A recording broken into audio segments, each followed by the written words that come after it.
Hello and welcome to another painting video. I am Rangus and welcome to kind of my series that's kind of going on and is a thing at the moment. This video was suggested by this user right here. So thank you for the suggestion for the video, and that's pretty much what I'm going to be doing. I'm going to make this character here, Scrap Pile, into a kind of rusted version because the character is all, as you can see, is a mishmash of parts.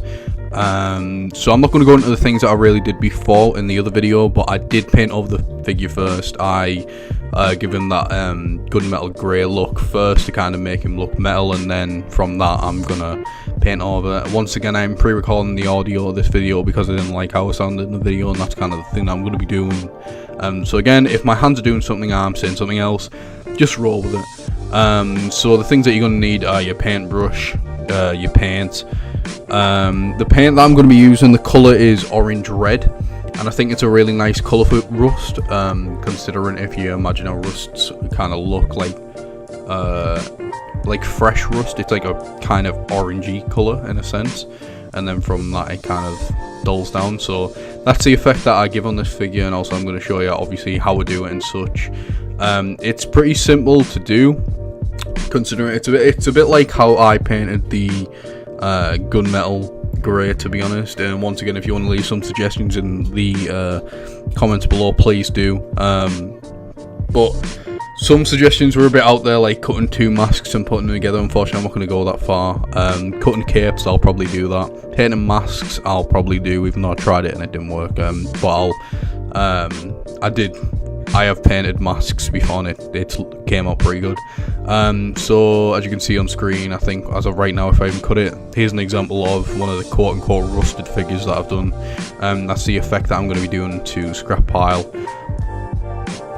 So I'm not sure how long the video is going to be. It might be 19 minutes, that's the original runtime, or I might just let it go into things. But I'm just going to say a few things, because if you're wanting to do this effect to your figures, don't go wild with the paint. This is something I have been saying sometime, like for some time in the first video and when carrying it over and etc. But with rust, it's weird. You need to imagine how rust would kind of be on metal or a biomechanical thing.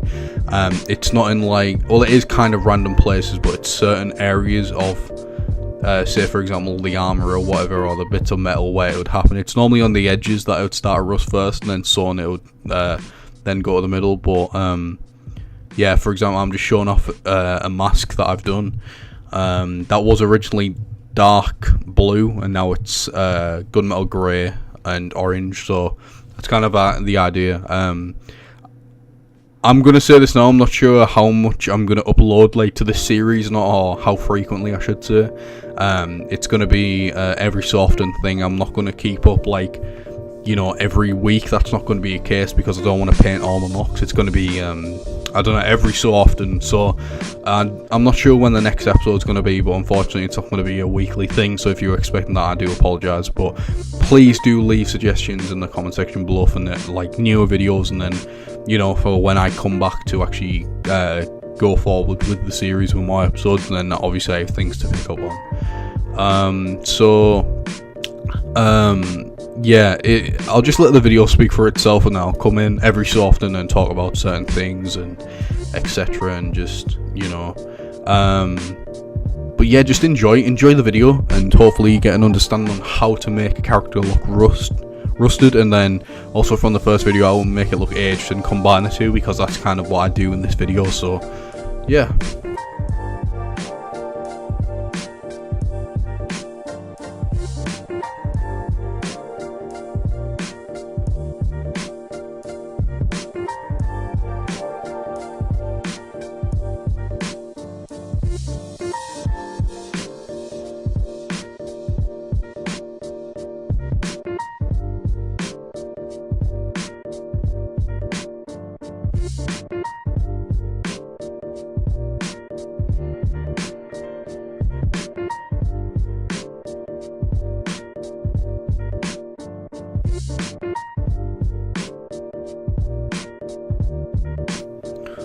So just another thing that I want to say with rust that I've noticed, if you want to make it kind of look really well, is that you want to put so much paint in one area and then let the surrounding areas kind of fade it. So for example, what I'm doing here is that I'm trying to make the rust seem like it's lit, like, you know how you get fluids and like water, etc., and when water goes through rust, it kind of if it's like on metal or something, it'll kind of leave a stain. That's kind of the effect that I'm doing on scrap pile as of right now. I will be showing off like how to like, for example, yeah, I'm just currently rambling, so I apologize about that, but just like I said, just watch the video and you'll kind of understand where I'm going with certain things. If you do have any questions on how I did certain things with the painting, etc., just comment below, because I'll be more than willing to actually answer. But as you can see, he's kind of taken that kind of look now, and I don't paint everywhere, if you've noticed, or when it actually goes into the video a bit further. I don't paint all over. I only paint in certain areas that I personally think where rust would be. For example, his like prosthetic leg, it doesn't have fluids and such going through it, and because he's biomechanical, you know what I mean, like I kind of think that would rust a bit, whereas the other leg, the actual bones itself don't. So that's kind of what I kept in mind.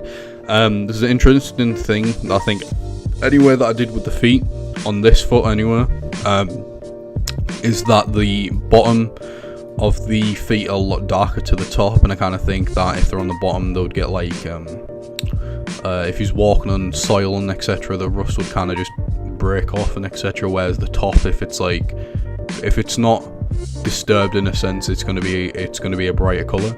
But yeah, as you can see on the armor shell that I'm doing right now, I'm only painting around the edges because I kind of think the middle wouldn't be as bad. It wouldn't have happened yet. It would take a hell of a long time to actually do that. I think when I get around to painting the other one, I paint it completely different. It's another thing about rust, it's completely random where it would happen. But yeah, I'm just gonna go off and then I'll talk once more.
So we're pretty much coming to the end of the video. Hopefully you've enjoyed it or taken some kind of inspiration or some idea, I should be saying, on how to paint the mock with a rusted effect. I use scrap pile because the character's really old and he's used miscellaneous parts to kind of build the body around like his organs and etc. So that's mainly the reason why I picked this character, but it's obviously going to work on any character that you pick. I would say painting with a rust effect is kind of quote-unquote more difficult than kind of just giving him like a character an age look, because you have to kind of think and kind of get reference images of how rust works. I make it seem like I'm an expert on how rust works, but I just kind of take from what I've seen of how metals and such age. See, with sharper edges, I kind of think it's a bit brighter, but whatever. So yeah, hopefully you have enjoyed this video, and yeah, give me some more suggestions in the comment section below, and I'll see you later. Bye.